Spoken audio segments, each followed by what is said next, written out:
What's up, crew? Welcome to Filming in Progress, the show that takes you backstage into the world of local businesses and the people who make them shine. Welcome Simon to the podcast. Simon is an entrepreneur, an ultra-endurance athlete, and the co-founder of Stoked Oats. Simon's journey shows us that great businesses, like great adventures, start with passion. Yeah, my morning will typically look like, get up, get the kids ready, drop off one or both of them, then come straight here. So I feed them, get the lunches ready, do all that stuff, and then I'll have the water with creatine, fish oil at home, get into the office. First thing I do, grab a coffee, get my bowl of oatmeal, and then eat that over the next hour and a half, 2 hours. And if I'm extra hungry, then start snacking along the way.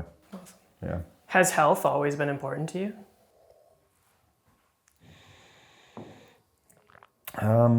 Not health for health's sake, but being active and having fun and, doing the most I can with what I have has always been important. So as a kid, you just love to play. You don't really think about food.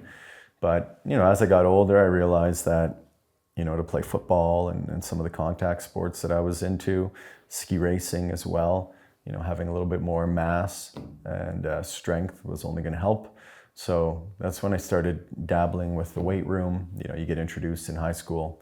I remember grade 9, we were shown around the weight room, which overlooked the gym at the time. It had the classic, cube universal machine.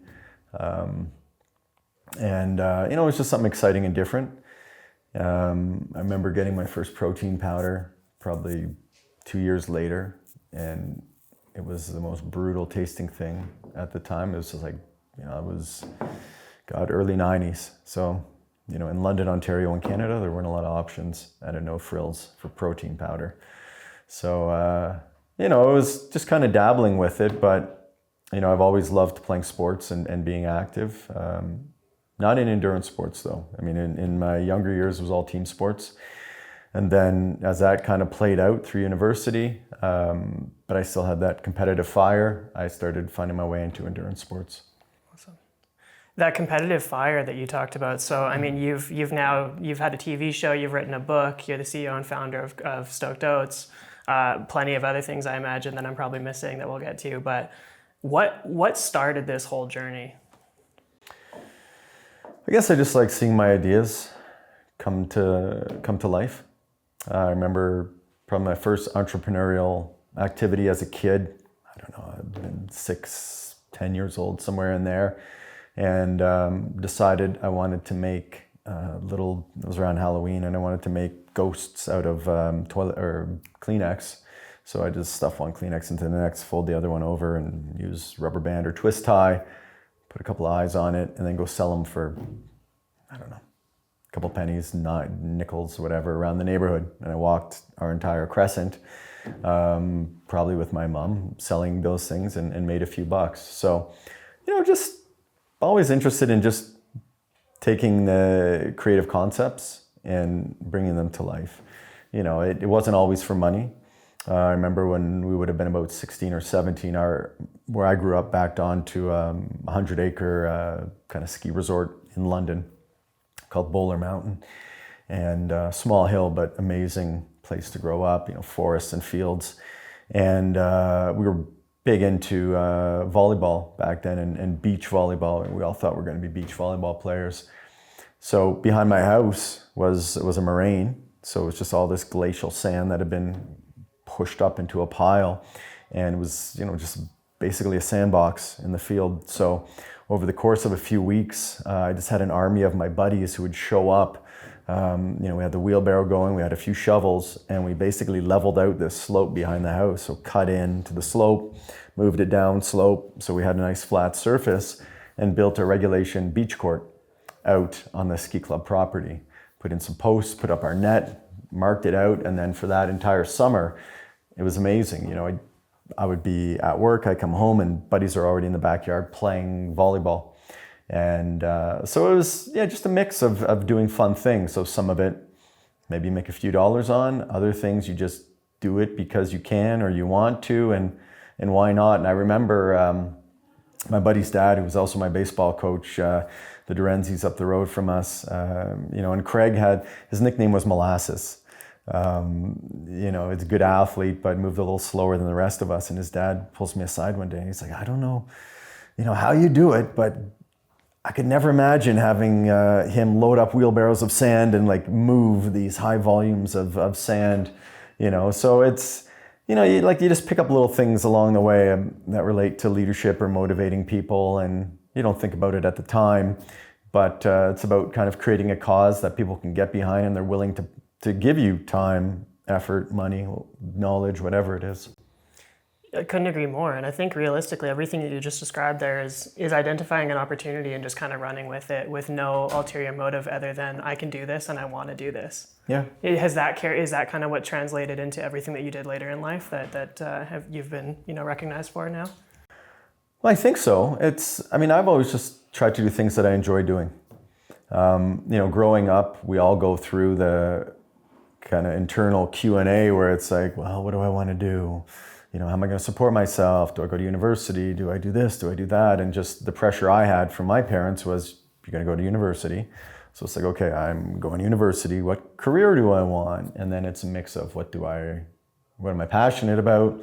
What I think I get paid for? And I remember my dad and I had a conversation one day and he's like, look, if you pick something that you love doing and you're the best at it, you'll always make money because the best always get paid. And he's like, you want to be a street performer or you want to be a scientist or business person or whatever. If you're the best at what you do, you'll always get paid. But I wasn't the best at anything back then, and I'm still not the best at anything. But it was very intimidating. So on one hand, I suppose it was good to hear that hey, I can go be a mime on the streets and make a living. Not that that's what I wanted to do, but on the other hand, it was like, but then you have to be the best mime there is. And, I was a classic guy who I'd make the team and then I would be the most improved player because I was very coachable. I was passionate. I showed up to practice and I practiced hard and I played hard, and outside of it, I tried to train and improve myself. But there were so many kids who would just show up and be so naturally talented, either faster, stronger, better arm, whatever. And I was just always doing my best to try and elevate my own game. So the thought of being the best at anything was very intimidating. And it's almost a barrier in some ways. Where I approach it now is to try your best, not be the best, but try your best. And that's much more achievable. And you can do it by hour, you can do it by day, you can do it by the minute, right? Did I have a good phone call with my partner here? Did I achieve my aims? Did I give it my all? Okay, we worked this scenario on the business front, win, lose, or draw. Did I put my best foot forward? Now we've got kids, Chanel and I, and Leo, our oldest, is very competitive, but we've never ever pushed him that way. It's not like, Leo, you got to go out there and win, or you have to run this entire race course, or you have to do whatever. It's just go to your best. If you can run the whole thing, then run it. If you have to stop and walk a few times, then do that. But you have to cross the finish line and say, yes, I tried my best. So I think, to me, like that's what we try and do now within our family. Just give our best every day.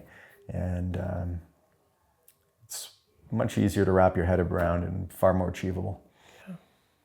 Was there an identifiable moment where you realized that, it's about trying your best rather than being the best? And how did that kind of change your outlook on everything? I did my undergrad and master's at Western in London, and then I went to McMaster in Hamilton for my PhD in geology. And while I was there, I got to know Adam Van Koeverden, former Olympic paddler, multiple gold medal and bronze and silver medalist. Now he's a member of Parliament, just phenomenal guy.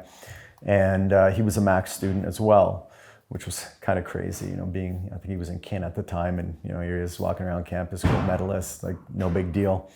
But anyways, he and I did some racing together in the adventure racing world with another buddy of mine, Scott Ford. And I remember asking him, like, how does he approach racing. Like, how do you be a gold medalist, right? How do you be the best? You know, I had never been there, so how do you be the best? Like, what's going through your head? And he said to me that when he shows up on race day and he's on the line, he doesn't look around beside him and think that, well, you know, there's that Czech paddler who's had a great season, and you know, I got to raise my game if I want to beat him. You know, he says, if I've had a good training block, you know, and I'm feeling good, then my goal is only to do my best on race day. And you know, if I've put in the work and all the rest of things fall into place, perhaps the best means top of the podium. And like, that is, you know, one of those moments that I've certainly remembered, and it was really where I started looking at things differently. And you know, that was to try your best, not be the best. And I think, you know, the credibility that having a multiple gold medalist brings, and you know, in the same area. I mean, I know how difficult his world of competition was. So yeah, it really hit home. Awesome. So you begin down this journey of adventure racing in your early years of life, and then when was the first kind of entrepreneurial opportunity? How did it present itself, and how did you go about that? Sure. So as I mentioned, I always loved team sports, and you know, when we were mid-teens, my buddies and I got into mountain biking. It was kind of the hot new thing. Mountain Bike Action magazine started to hit the newsstands, and we'd buy it up and read it, and it was so amazing what you'd see coming out of California. And you know, John Tolmack and all those big heroes of the early days were inspirational for us. So we all got mountain bikes and just started riding around the local trails, which there weren't really any developed local trails at the time. And as I'd mentioned, we backed onto the ski hill, 150 acres, whatever it was, full of single track, but people walked it. And it was technically off limit to bikes. So I was already coaching in the winter. I worked in the pro shop, you know, tuning skis and getting people ready for lessons and all that stuff. So I knew the general manager. And again, I'd mentioned at home that, oh man, it'd be great if we could start mountain biking at the ski club. And you know, my dad's like, well, why don't you open a mountain bike center? Why don't you talk to the GM? So I went and did that. Put together a little one-pager that I typed up at home, printed on my dot matrix printer, and went in there and presented it. And they went for it. Yeah, he signed off. GM was Don Horning at the time. He signed off on it, said, all right, you're going to manage the bike center. We're going to run it out of the pro shop, and gave me a budget. And I would have been 18, I think, when we started it. So first thing I did was hire my buddies, and you know, I ran that for probably 5 or 6 years. It still runs today. So I think they're, you know, probably pushing 30 years on it now, which is phenomenal. But one, it was a way to open up the trails in our own backyard so we could start riding them legally. Two, you know, share the love. Three, introduce people to the sport. I mean, we had summer camps, we had a rental program, started running Tuesday night race series. We ended up doing Canada Cups, you know, Ontario Cups. We did a Canada Summer Games there. So, you know, achieved pretty high profile within a short period of time, doing something that you love. And, you know, even though mountain biking was endurance based, it was still like a team, because you meet your buddies at the trailhead and, you know, you ride at your different paces, but you all wait for the other guy, or usually me, at the top of that climb or this thing. So, you know, it was always, you know, the team, and then you're talking about it afterwards. Where are we going to ride tomorrow? So we'd go to races together. So that's what led into adventure racing. It was the love of mountain biking, but that was also, you know, truly my first entrepreneurial venture. So yes, technically I worked for the ski hill, but you know, I had a budget and a blank slate because nobody knew more about mountain biking than, you know, we did at the time. And they relied on our insights as just a bunch of, you know, excited kids to run a business there. So that was it. Awesome. You mentioned something in there which I find interesting, which is you hired all of your buddies. And I feel like that's a common thing for, you know, younger entrepreneurs to do. Not saying that older entrepreneurs don't do that either, but was there any learning that came from working directly with your buddies in an entrepreneurial kind of endeavor? Hiring friends is certainly double-sided sword, because, you know, you have a very close relationship and then it bleeds outside of work. So, you know, you need to try and define the work responsibilities as clearly as you can. just hope that there's no bleed over. And really what you're trying to do is find people who are as passionate about the business as you are, and work together, because then, you're typically lockstep. When that starts to diverge, then you're going to have problems. And along the way, you also learn to be flexible. For example, opening up the bike center, like I said, we had tons of single track, but we still needed to create new trails. And, I'm all about environmentalism and sustainability. So if there's a sapling, bigger than, an inch or two in diameter, you route the trail around it. I had friends who didn't view it the same way. And it's like, well, the natural line is through that. And, so you get into little conversations like that. But overall, if you can be flexible, meet in the middle on things, be able to talk about it, you're usually in a good place. And I remember in the early days, people would steal signs all the time. So you create the trails, here's your green trail, your blue trail, your black trail, you go and put up all these signs. It looked a lot like a ski run, basically. And these signs were expensive to make, at least for our budget at the time. And they would just vanish. And you'd have people do vandalism on the trails too, for Lord knows why. And I remember, we'd spend nights out there, my buddies and I, because we're just so passionate about shutting this down and trying to catch people in the act. And, your typical 9-to-5er that, you're paying whatever minimum wage to join you out there to do the job, they're not going to be working for free in their evenings, but your buddies would. So, especially in the early days of these new ventures, there's that passion, which is so important. I think as the business becomes more mature, as you start to scale, as your level of responsibility and accountability increases to your various partners. For example, with Stoked Oats, we deal directly with a lot of large retailers, some of the largest in the country. And those relationships are so precious. And yes, we have people that we know well who work for us, but the level of accountability and expectation is both high because of what I expect, but also, we've got a board of directors now that, we've got shareholders, and, you need to execute with your partners and return your results to your board and shareholders. So as the level of accountability increases, I think you move out of that bro relationship and into something a little bit more professional. And that's just a natural evolution. So at that point, I think it gets trickier to manage friendships, but certainly in the early days, it is a lot of fun to chase these dreams down together, because, you're working during work hours, outside of work hours, and it just kind of bleeds and blends. Mm. And I imagine as you navigate those, challenges and blessings of increased responsibility, then people probably self-identify in or out, just like any other key team member would. Yeah, that's a good point. Ideally. Yeah, no, for sure. So as an organization grows or matures, I think people either realize that there's roles that suit them quite well, or there isn't. And ideally, if that aligns with where they want to be in life, then, they either stay or make the move to go chase what they want to do. And there's no hard feelings. But, I think also in the early days, everybody's wearing so many hats, right? So you're cutting trail, again, to go back to the mountain bike thing, you're cutting trail 1 minute, then you're selling tickets the next minute, then you're tuning the rental fleet that evening, and you're doing a bunch of things. As that business matures, ticket sales are handled by this person, trail construction is handled by this person, bike maintenance, repair, and all the rest of it is somebody else. And you naturally segregate the tasks because of the time that they start to demand. Our Stoked Oats has gone the same way. I used to clean the floors, sell the oats, do the trade shows, come up with our marketing material. If it needed to be done, I did it, right?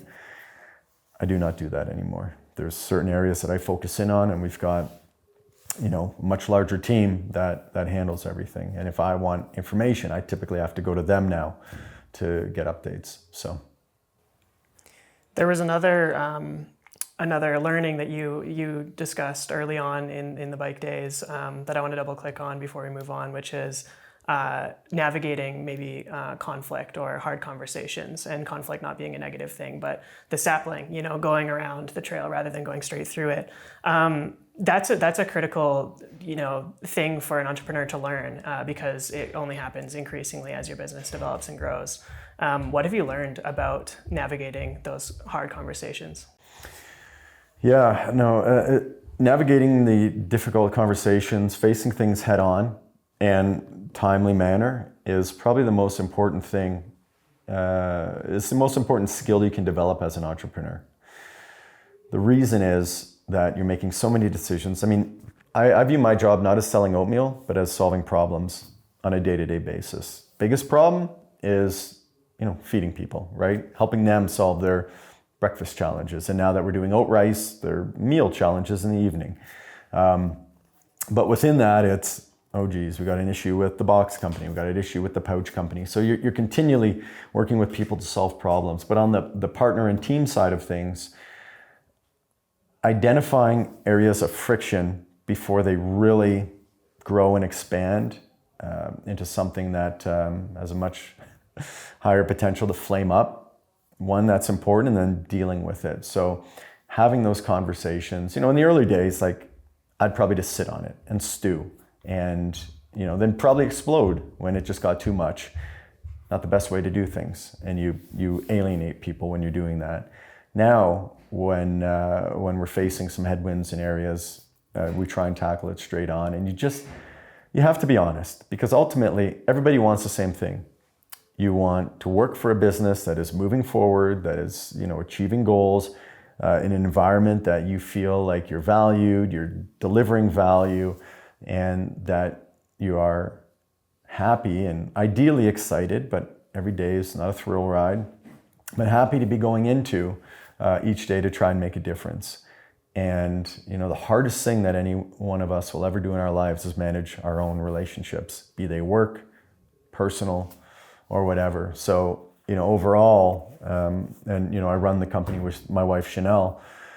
One of the largest conversations that we have is how to deal with issues that might become, personal conflicts, again, with partners, suppliers, team members, whatever. So deal with them early and just be honest, because it might be hard at the time, but you can never go wrong if you're honest. But if you sit on it, and people have, the sixth sense, right? They've got intuition. And especially with me, I'm not a poker player. So if you're doing something that's starting to frustrate me, but I don't want to raise the issue yet, my body language is going to convey it anyways. So you're going to be like, well, something off with Simon. Why is he ignoring me? Why is this happening, right? And then now I've passed my issue on to somebody else instead of just dealing with it. And the other thing that I often share with early stage founders is, if you are doing this with partners, you guys need to discuss a number of different outcomes, right? Up front and early. What happens if we shoot to the moon with this? What happens if we don't? What happens if we're in between? What happens if you start to have kids and, the expectations change in the next year, 2 years, right? One of the early issues that we ran into is my business partner and I, my founding partner, we both did this part-time for the early years. And, I had the TV show to pay the bills. I was still working at Imperial Oil in the early days, but I didn't rely on Stoked Oats to pay the mortgage, pay the rent, whatever. Brad, my founding partner, was the same way. And as the company went on, growth was, kind of slow and steady. And we weren't in a position to pay anybody for years. So it's like, he had 2 kids, and he had a big boy job, and he was advancing rapidly within that. So, for him, he had to balance, don't want to shut that all down and walk away and go deep dive on Stoked Oats, which is a business. We were oil and gas guys. We knew nothing about CPG. Or do I want to make sure I can pay my mortgage, feed my family, put diapers on the kids? So when that stuff happens, you've got to address what that means for the company, what that means for your early founder share allocations and things like that. So, again, it's just open and honest conversations will do more to preserve friendships than destroy them. You've got to be respectful, of course, and you probably should evaluate if how you're feeling is, fair and rational, but early and often is better than late and following some kind of blow up. Yeah, absolutely. You would have had to navigate that same question, right, in your head as Stoked Oats began as a side gig kind of thing. You had these other things paying your bills, and then what did it look like when the time was I imagine there was a time where it was like, okay, I have to make a decision now. Stoked Oats is probably growing at a certain rate. It requires more of my time or attention. It can be a paying job. What did that time period look like, and what was going through your head? For me, the time that I made the decision to go, all in on Stoked Oats was as much for external reasons as internal. So the television show Boundless, we hadn't been renewed, and we weren't sure if we were going to see that. So, the kind of gap was growing, and it was like, okay, what's going to happen here? Do I just take my own destiny in my hands and then push forward with Stoked Oats, or should I wait a little longer to see if the network's going to renew? So there's a little push-pull there, and navigating that. Had recently gotten married to Chanel, so now we've got a family, and the commitments are greater than just being a bachelor, and living a fun life in Canmore and doing all of that stuff. Like, things got a little more serious. So it's like, okay, if we're going to really try and blow this thing up and go for it, now is the time. And the other thing is, I actually wasn't seeing like a hockey stick of sales. We had seen that in the early years because, frankly, the early years are easy. You go from no distribution to some distribution to more distribution. It's like doubling year over year or more. Things climb quickly. Doesn't mean your revenue's moving quickly, but store count and all the rest of it. We had seen a plateau around 700,000 in sales for a couple of years, where it was 610, 650, 675, and it was so hard to kind of like tip that over. So looking at the root causes, is it I'm not putting enough time into it? Is it there's no demand? Is it branding? Like a number of different scenarios that could have been causing that to level out. Is it our partners? But it required ultimately more time from me to dig in and start, testing the scenarios and seeing what it was. So, honestly, the first year I went full time, kicked it back up again, and that was the first year we broke $1 million. So, it was really a matter of having somebody full time on the business. But it's a scary step to take. Definitely.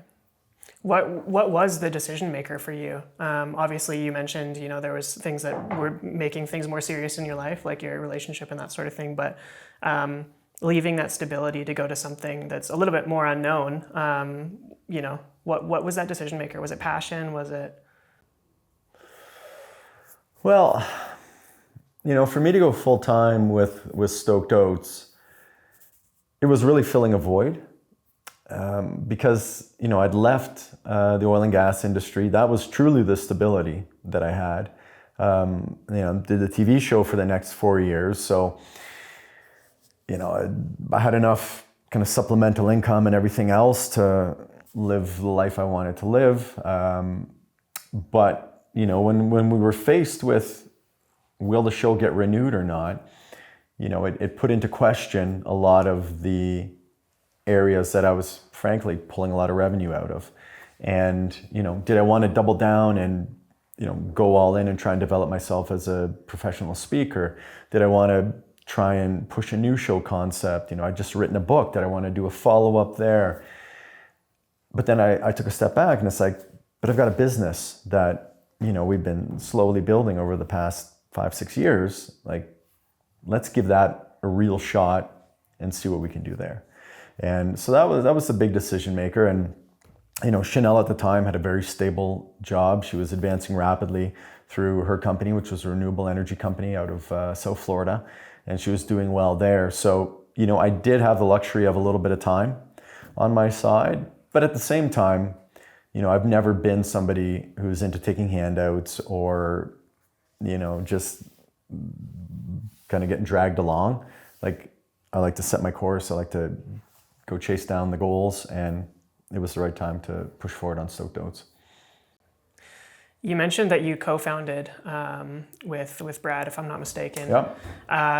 Does that relationship still exist? Is Brad still involved? Oh yeah, Brad and I are still buddies. He's not really involved with the company anymore. Still a shareholder, and we catch up fairly regularly, usually on a lunch run along the river here.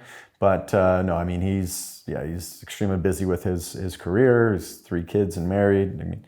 His time is spoken for, and this just wasn't his path. This became my path, and we recognized that fairly early on. And he's basically served as an advisor. Awesome. And now you mentioned also with your wife. She's an integral part of the business. How does that, I know we talked a little bit about kind of working with friends before, but how about working with family? What does that look like? I'm always curious as to boundaries and how to structure that for success. Well, you take the pros and cons of working with friends, and then you just take that to the next level. Working with Chanel has been amazing. She joined us in 2021, and really came on. She's a very, very incredible strategic thinker. So I am an in the weeds person. I will pour through data. I work closely with the ops team and our finance team.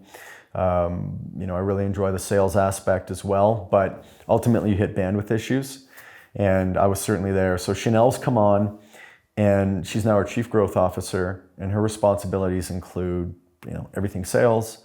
She oversees all marketing efforts and innovation. So it's a big portfolio, but she came out of her former job as a project manager. So she's used to that 30,000 foot view and looking into the future, and all right, here's where we want to go. How do we work backwards from that? So she brings a lot of strengths to the company from that perspective.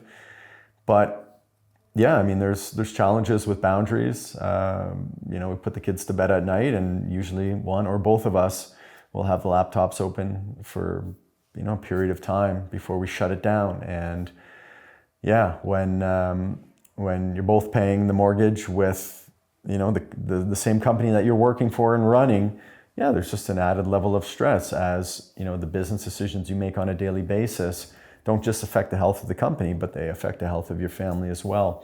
So celebrating wins together is wonderful. Facing challenges together can be both good and challenging.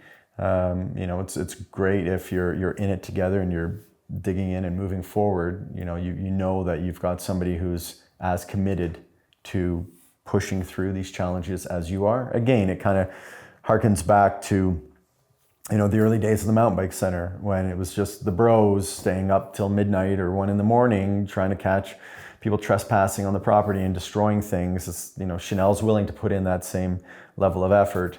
Work the evenings, work on weekends if need be, turn family trips into store visits as well, and do all those kind of things. So, again, pros and cons, communication is essential. Trying to identify issues early is incredibly important. And I think honestly, the boundaries, for us, it's an evolving conversation. Depends on the state of the union with the company at any given time, what sales opportunities perhaps are in front of us, and deadlines, etc. But overall, I think it's gone very well. But communication is essential. Do you have any tips for strong communication, or anything that you've learned kind of along the way? Yeah, I'm probably not the strongest communicator, so. In terms of giving tips, I think there's better people to ask than me. I'm an in-office guy. So in terms of overall style of communication, Chanel's far more organized with this, but I'm gonna yell across the room to the ops desk and, hey, where's this truck? Where's that order at? When's the next production for whatever? Or pulling up for a quick 5-minute meeting. I am less the person to be scheduling a lot of, Zoom calls and, going from meeting to meeting to meeting that way. I like everybody in the same room. And that's not to say there's not blocks of time that you put your head down, but just, I feel that the big questions typically get asked, but it's the little things that people will spend far too much time on to solve something that could have been answered like that. Like, I don't know, where do we order our apples from? Where do we order the apple powder from? Where do we order this thing from? We're facing an issue with this e-commerce platform. And if everybody's in the room, because people have moved around within their roles and are still within the company, and they go, oh yeah, I used to order from this guy, or oh, with the e-com piece, yeah, you just dig through that platform and go down this rabbit hole and you'll find your answer there, versus somebody spending an hour to try and work through it themselves because they don't want to be busy, they don't want to interrupt someone else. So, in terms of communication, I think having people in the same place to remove barriers is the best way for communications to flow. I'm not a fan of remote work. Call me old school or whatever, but I've seen it with our team, and it could simply be a reflection of the leadership style that myself and Chanel bring to it. But having people in the same room, I think we get more done. I couldn't agree more. And I think there's just so much more alignment and so much that happens behind the scenes between, as you mentioned, those structured meetings, that you could have those structured meetings with people that are virtual, but you move at a slower rate. And I feel like there's less alignment. I don't know. Oh yeah. And then even, glitchy video feeds and everything else. It's like, oh, sorry, speaking over, don't want to talk at the same time. And it's just like, for me, that's frustrating. I know if you and I are having a conversation, I'm going to hear what you say. Mm-hmm. And we're going to wrap it up quickly. Video feeds, never the same way. Added complexity. Yeah. Yeah. I want to talk a little bit about sustainability. Obviously, it's an integral piece of every conversation today, and as it should be. You mentioned that it's been important to you for, since you're 18 at least. I want to talk about the complexities maybe the lack thereof when navigating a CPG brand with the forefront of sustainability in mind. Right. Sustainability, environmentalism, waste reduction, all of these things, we just bucket them all together and put them under our sustainability goals. Personally, it's the way I was raised, spent a lot of time in the outdoors, leave no trace, Boy Scouts, all that stuff, respect the land. We try and do it with business. And, for me, waste reduction has always been a massive personal goal. Chanel comes at it from a different place. She did her MPA in climate science at Columbia in New York. So, she was very, very focused on, energy and the global climate crisis, and then went to work for a renewable energy provider, right? Like that's a core focus of hers, greenhouse gas reduction ultimately. As a company, we've now focused on the farm and, the things that we can control. So on the farm, we champion some of the initiatives such as grain from rain, right? Oats are a crop that doesn't need a lot of irrigation, typically. The further south you go, the more water they typically require, just because we've had a number of drought years. But most of our oats come from northern Alberta, northern Saskatchewan, and they usually do okay with precipitation. So they are naturally watered. So the vast majority of the oats that we sell are irrigated with rainwater. It's important to us, keeping rainwater in the water table and in the rivers, right? So that's one of the initiatives that we champion. The other one is, moving more into the regenerative space with our regenerative organic certified oats, identifying the regenerative farming practices that our farmers are using. And this is everything from no-till right? So they're using seed drills. They're not turning over the soil and exposing the soil microbiome to UV, which will kill, these cellular organisms, all the way through to, farms that are moving animals across the land through crop rotation in an effort to fertilize organically versus bringing synthetic fertilizers on. So, those are initiatives that are, they're out there on a larger scale, but this is where we're focused on, supporting, on buying our product from, aligning our practices with. We operate with a mill that, is probably the largest supplier of regenerative organic oats in North America, and that's what we pull from. So, we've aligned ourselves with the partners that, we want to see grow. We want to see regenerative farming practices expand across the prairies. We want to see water usage, decline where possible. On the waste reduction front, this is a tricky one because we've been looking at packaging since day one. Compostable packaging has not moved far in the, call it 13, 14 years that I've been doing this, unfortunately. And the biggest barriers right now are still price. Most of the pouches or the packaging you see out there now is plastic. Why? Because it's cheap, it's accessible, you can scale it quickly, it preserves well, you've got a Ziploc seal, so you don't want to buy your oats with a roll top and then have them stale in a month, right? Your Ziploc is going to keep them fresh. So there's a lot of benefits to using plastics. The negative is that they don't recycle well, or at all in most cases. So, we've been forever trying to move away from it, but, the customer will not pay the delta between your everyday plastic pouch and then your compostable out there. So, packaging has been a major focus for us. And, that's an area that we're still hoping to see some breakthroughs in the industry.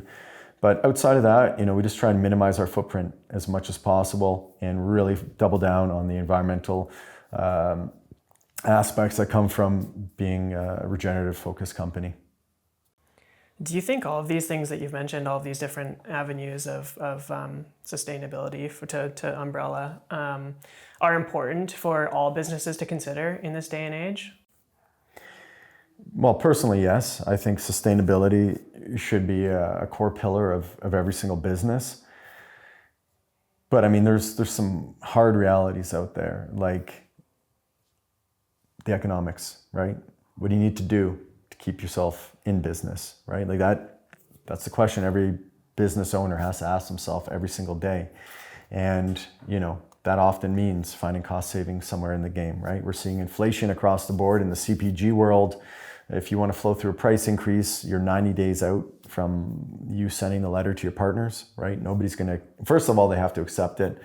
If they do, it's typically 90 days out, especially for the big guys. So if your box provider flows through an increase to you, maybe you can time it, but maybe you can't. You might have to absorb that cost increase for 30, 60, 90 days until you start to get that back at retail.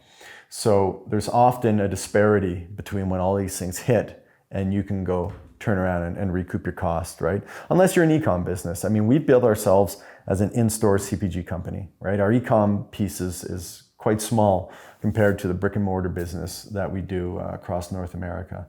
So, the number one consideration is you got to do what you can do to stay in business, right? Because you've got the responsibility to yourself, you've got a responsibility to your team, you've got responsibility to shareholders if you have any, your board of directors. There's other people that rely on you. And I think it's irresponsible to simply go can't find any rainwater grown oats this year, so I guess we're not getting oats. I mean, you've got to do what you need to do, but I think the core tenets should be there, that you start to develop your company in a way that prioritizes sustainability. And, it gets challenging at scale. Oftentimes, you either start at day one and say, okay, we're coming out with a compostable oat product and we're going to be $15 on shelf, and we're going to call out that, $3 of every bag is going towards compostable costs, and we're giving back to this cause, and that's that. And you're a cause-based organization, and if customers choose to spend that premium on you for a compostable product, you're good to go. But I will tell you that, like, proportionally, you're here versus everybody else, right? So are you okay to, take the long game on that one and ride the wave? Yeah, I mean, there's two ways you do it. Either take the time or get the money. You go out to wealthy people that you know or can find and say, all right, I need $5 million to go and build a brand against this, and 500,000 is for production, and the rest of it is all marketing, because I need to market this concept and tell people why it's so important, right? That's one path. The other path is scale as quickly as you can, and then as you start to hit a critical mass, the taglines or the ideals, maybe start to come into practice, and you're able to divert revenues now to these causes. So, there's two ways to play it, and I mean, honestly, maybe they move at the same pace. It's hard to know, but that is a challenge that I think all founders and businesses need to kind of reconcile with themselves. Am I right in saying that you've trademarked Grain from Rain? You are correct. What benefit does that trademark do for you? I got burned in the whole IP space early in my business life. And, burned. I guess I got taught a lesson, and that cost me, reasonable amount of money that if I had listened to some other people earlier in the game, I would have been able to avoid. Are you comfortable talking about that? Oh yeah, it's fine. I mean, it's, I had another business, have another business called Adventure Science. And basically it's my passion and love for science with endurance sports. Combine the two, take athletes and researchers into remote areas, to do everything from humanitarian projects to wildlife ecology, animal census, archaeology, paleontology, right? And I didn't trademark that name early on. Got in conversation with another fellow who was starting a similar organization in the US. And, just kind of thought, we're two like-minded people in the same space. But eventually he put his weight behind his organization. It was a part-time thing for me. And he really morphed into my space. And, we hit a point where we couldn't both continue to operate because we were starting to overlap. So, I then had to go and get legal involved, as did he. It cost us both a lot of money. At the end of the day, we were able to reconcile it, and he went on his path and I continued on mine. But identifying intellectual property is important. In Canada, at least, it's not especially difficult to file on your own. If you bring legal into it, it's probably going to add $1,000 to $2,000 per filing application over and above the government fees, which are a few $100. But I mean, you can file a trademark application for $600. That's $600 you'll ever spend. Stoked Oats, I never made that mistake. I filed everything from the words to the images and everything else, and have since kept up with that. Because people will knowingly or unknowingly step into your lane and creates confusion. And, we just all want to be left alone. We want to be able to do what we want to do without any outside interference. We've got enough to deal with in the space. CPG is a difficult space to play in.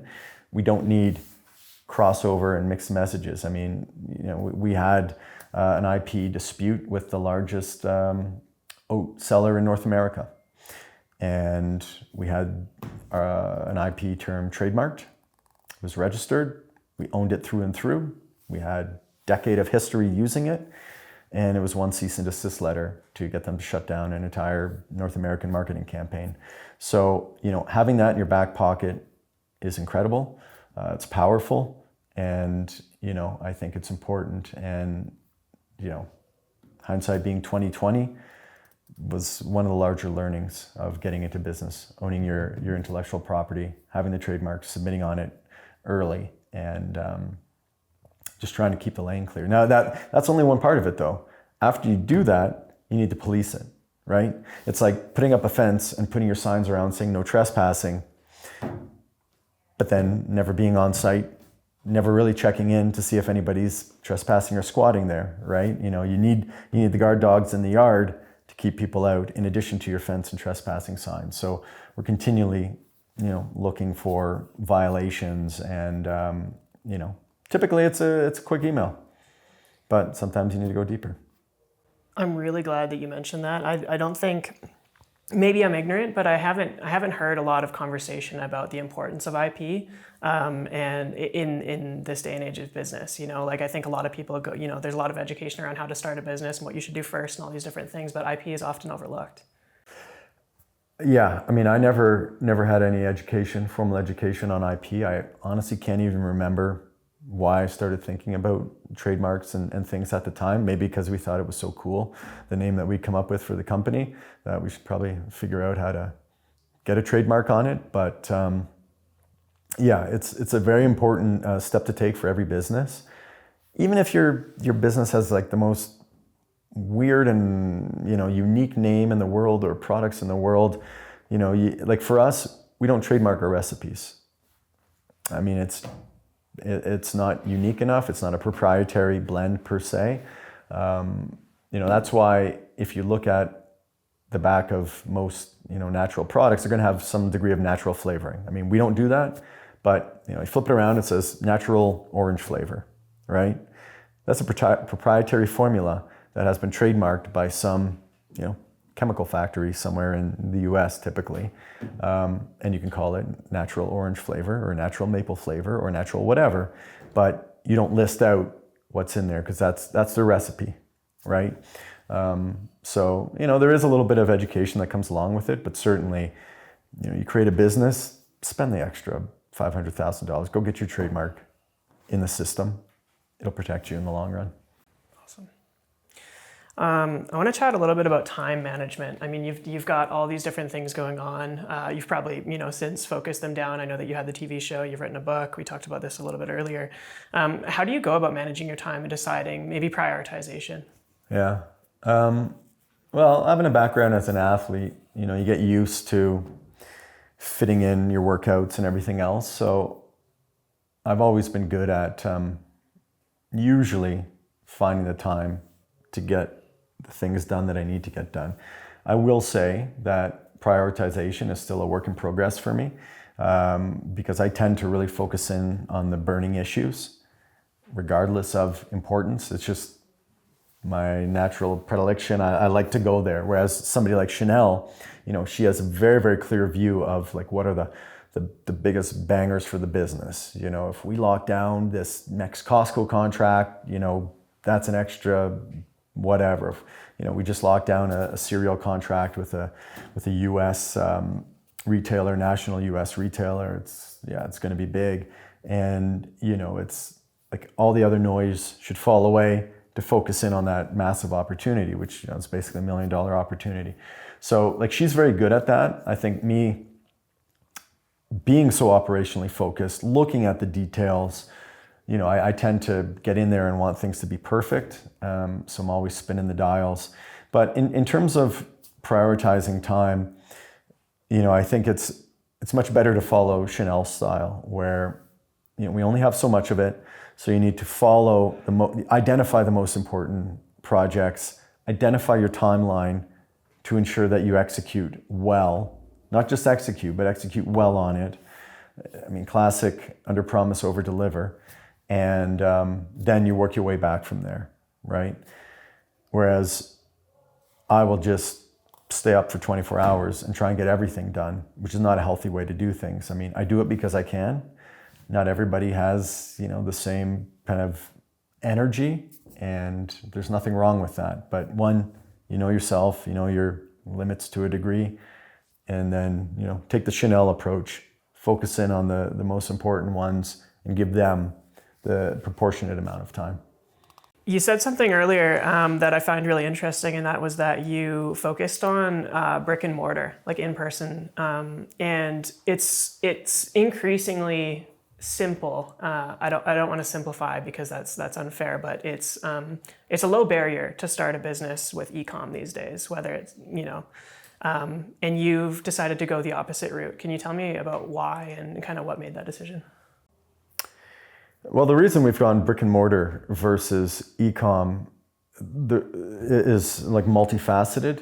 If you look at Brad and I, neither one of us is especially tech savvy, right? We just we're outdoor guys. We like to spend our time outside. I don't spend more time on my computer than I need to, ideally. So it just wasn't I'm not a tech guy. I didn't buy Bitcoin 20 years ago because it's a cool tech thing, right? I like what I can hold and touch and feel. So when we started the company, a natural place to start selling was farmers markets. So we started selling at Millerville, right? So physical product at the market, getting feedback directly from customers. It was good. I mean, we had e-com in the early days where it was people would come by my house and pick up product, or I'd deliver it if I was, in the neighborhood. But when we got on with our first distributor, they were a brick and mortar player.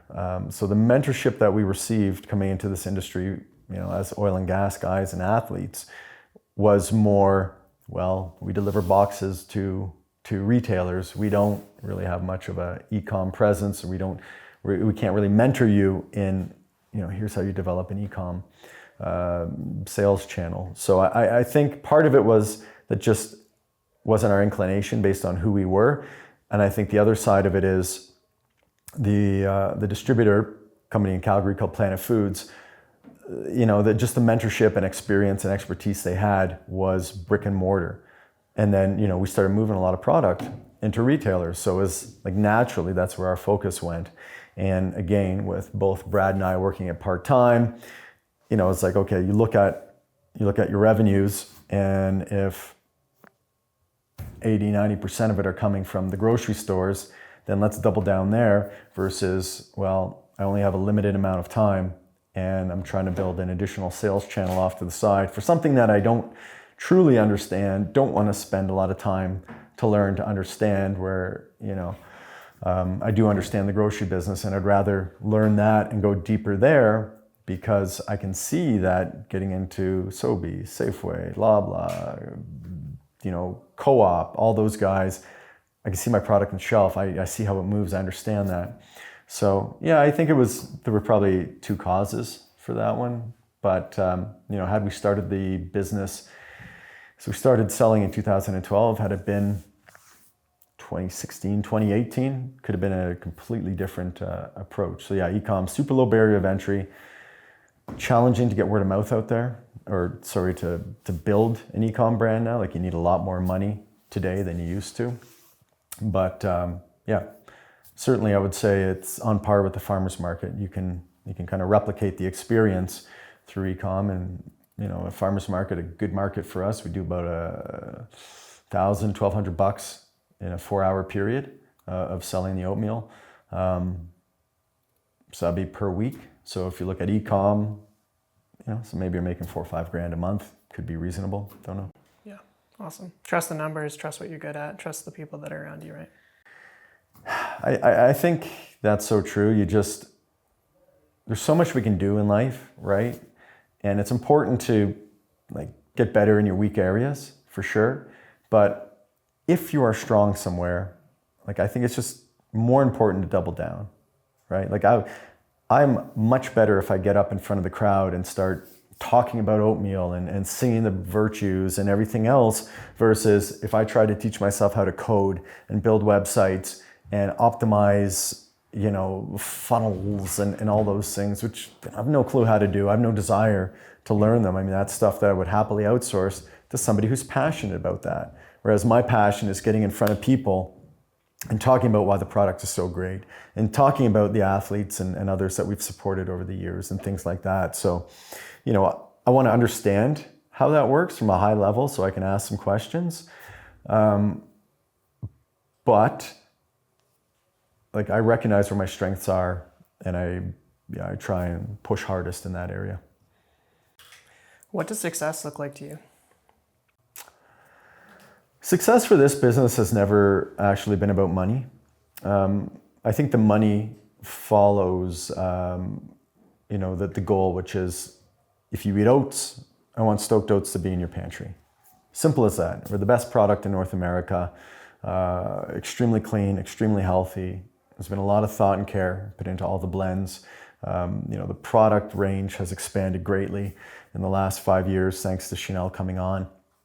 And success for me has always been more about distribution, cases moved, bags sold through retailers, because I know that there's a family pushing their cart down the aisle, and whether they are buying it for the first time and flipping it around and going like, oh man, look, there's a map of Canada or North America on the back, and hey, the oats are from there on the map, and the apples are from there, and this is from there, and being impressed by that, or the fact that we're the lowest sugar guy out there, and they want to feed their family that's amazing. Or it's that healthy family, weekend warrior, Uber athlete, whatever, who's been buying the product for 2 years, 10 years, and it is just their everyday staple, right?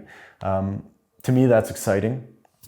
And, there's no reason that, for a few dollars difference between us and the other guys, that people shouldn't have Stoked Oats in their pantry for anything. It's just, it's healthier, it's more fun. So yeah, that's always been my goal. Of course, the more bags you move off the shelf, the more product you're selling, the more dollars you hit in the end. So obviously those go together. But that's success from what Stoked Oats looks like. But it also ties to personal. And for me, it's am I happy and content doing this? Is Chanel still happy and content doing this? Is our family living the life that we've envisioned for them, and doing this together? So happiness factors into it as well. And frankly, I've had a long career as an endurance athlete. I had a lot of great opportunities and experiences. The television show Boundless was obviously amazing. And I wouldn't say that's totally in the rearview mirror, but right now, Stoked Oats is the new race. I spent a decade getting ready to do Boundless without knowingly getting ready to do it. I feel like, the same kind of time and effort is due for Stoked Oats. And we're really only 5 years into me going full time on this, right? So we're halfway to that same kind of decade of prep and building and scaling and everything else to kind of hit, that next level of achievement, whatever it may be.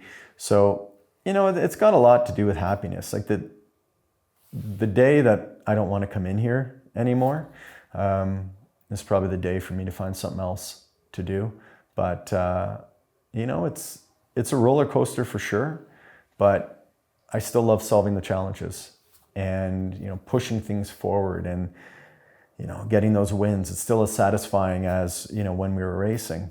So, yeah, long answer to what does success look like, but it's not just a singular thing. I'm not a dollars driven kind of guy. I'm a spread the idea kind of person, and our idea is oat-based superfood products, and that's what we're spreading. Awesome. I love that line. Stoked Oats is the new race. That's awesome. And your track record for everything else that you've done to this point is incredible. So I'm excited to keep following along and see where you go with it. Where can we send people to follow along? Sure. This is where it'd be great to have Chanel or Sydney in the room to tell you where we live online. But we've got the website, stokedoats.com. We've got an up-to-date, social media platform with, all the meta things, Instagram. I think those are the two main places. We've got e-newsletter that goes out bi-weekly, I believe. So those are the main spots. And then, at most retailers across Canada, we sell from Costco all the way down to the mom and pop shops like, Dad's Organics in Saskatoon and Community Natural, Blush Lane in Calgary. So, we've tried to break down the barriers to access the product and give it a try. We typically do a lot of events in the summer as well. So you see us at tons of races across North America.